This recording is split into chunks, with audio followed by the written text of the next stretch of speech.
নাহিদ না Rishad, PSL play অফে কে হাসবে শেষ হাসি। পিএসএল 2025-এর শেষ চারে জায়গা করে নিতে জমজমাট লড়াইয়ে পেশোয়ার জালমি ও লাহোর কালান্দার্স। দুই দলেরই ভাগ্য নির্ভর করছে বাকি থাকা কয়েকটি গুরুত্বপূর্ণ ম্যাচের ফলাফলের উপর। বাংলাদেশি ক্রিকেট প্রেমীদের জন্য বাড়তি আগ্রহের কারণ এই দুই দলে আছেন দুই তরুণ বাংলাদেশি তারকা। লাহোরের হয়ে খেলছেন লেগ স্পিনার রিশাদ হোসেন, আর পেশোয়ারের রয়েছেন পেসার নাহিদ রানা। যদিও এখনো মাঠে নামার সুযোগ হয়নি নাহিদের, রিশাদ ইতোমধ্যে খেলছেন 5টি ম্যাচ। পেশোয়ার বর্তমানে 8 ম্যাচে 8 পয়েন্ট নিয়ে তালিকার মাঝামাঝি, তাদের হাতে আছে আরও 2টি ম্যাচ।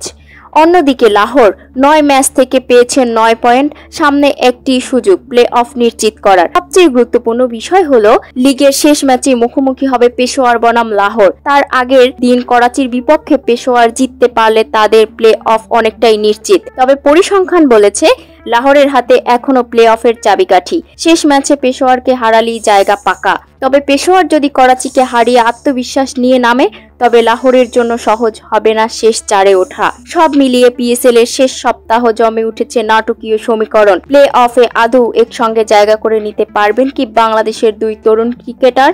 উত্তর দেবে মাঠের লড়াই। হাবিবা হিরা, সার্চ বিডি নিউজ।